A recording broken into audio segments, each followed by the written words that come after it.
পশ্চিমবঙ্গে শেষবারের মতো জিতে গেল বামফ্রন্ট। হ্যাঁ, আপনি ঠিক শুনেছেন, আমি ঠিক একথাটাই বোঝাতে চেয়েছি, বলতে চেয়েছি যে পশ্চিমবঙ্গে শেষবারের মতো বামফ্রন্ট জিতে গেল মমতাকে হারিয়ে। হ্যাঁ, আপনি ঠিক শুনেছেন, এই কথার একটা তাৎপর্য রয়েছে। আমি কি বলতে চাইছি আপনারা বুঝতে পারছেন। এক্সপার্টরাও সেই একই কথা বলছেন। তাদের একমাত্র লক্ষ্য ছিল মমতা হারবেন, ঠিক সেটা হয়ে গেছে। তৃণমূল হারলো। অবশ্য তৃণমূলের অনেক ত্রুটি রয়েছে, দুর্নীতি রয়েছে, করাপশন রয়েছে, বিভিন্ন ধরনের কেলেঙ্কারি রয়েছে, সেগুলিকে ঠিকমতো বিজেপি উঠাতে পারেনি।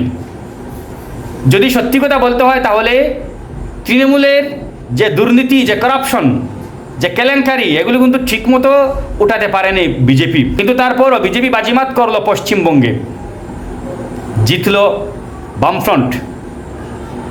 ত্রিপুরায় তারা ছিল, সর্বপ্রথম ত্রিপুরায় তারা হেরেছে, এরপরে তারা ওয়েস্ট বেঙ্গলে হেরেছে, এবার কাগজে কলমে এবার তারা কেরলে হারলো, কাগজে কলমে হারলো। এক্সপার্টরা বলছেন তারা ভারতবর্ষে আর মাথা তুলে দাঁড়াতে পারবে না। সেই গতানুগতিক পন্থা, সেই গতানুগতিক নির্বাচনী ধারা, সেই গতানুগতিক স্লোগান, আরে ভাই একটু আপডেট করো। এই মুহূর্তে ওয়ার্ল্ডের সবচাইতে বড় আপ টু ডেট দল হচ্ছে বিজেপি। বিজেপির সঙ্গে টেক্কা দেওয়ার মতো দল বামফ্রন্ট নয়।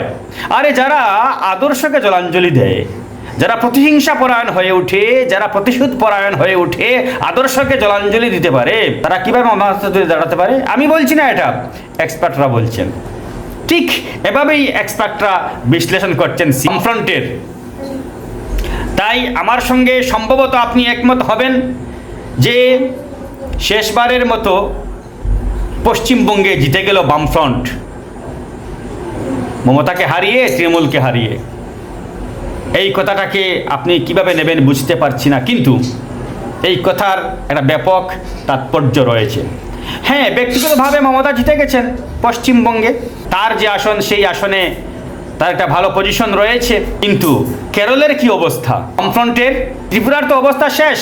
ত্রিপুরায় তারা এখন কোন ভূমিকায় রয়েছে আপনি জানেন? ত্রিপুরায় কোন ভূমিকায় রয়েছে? না ঘরখা না ঘাটকা। ওয়েস্ট বেঙ্গলও সেরকম, না ঘরখা না ঘাটকা। কেরলও সেরকম, না ঘরখা না ঘাটকা। এটা কথা বলতে হয়, এক শব্দে যদি বলা যায় তাহলে এই মুহূর্তে বামফ্রন্টের অবস্থা ভারতবর্ষে, এই শব্দটা কিছুটা অসংসদীয়, অসাংবিধানিক, তাই শব্দটা বললাম না। কিন্তু আপনি যেটা মনে করছেন, আমি যেটা বলতে চাইছি, যেটা আপনি মনে করছেন, গেস করছেন যে আমি ওটা বলবো, ঠিক সেটাই আমি বলতে চাইছি। বুঝতে পারলেন? এই অবস্থা হয়েছে এখন। যাই হোক, ধন্যবাদ। দেখা যাক পরিস্থিতি কি হয়।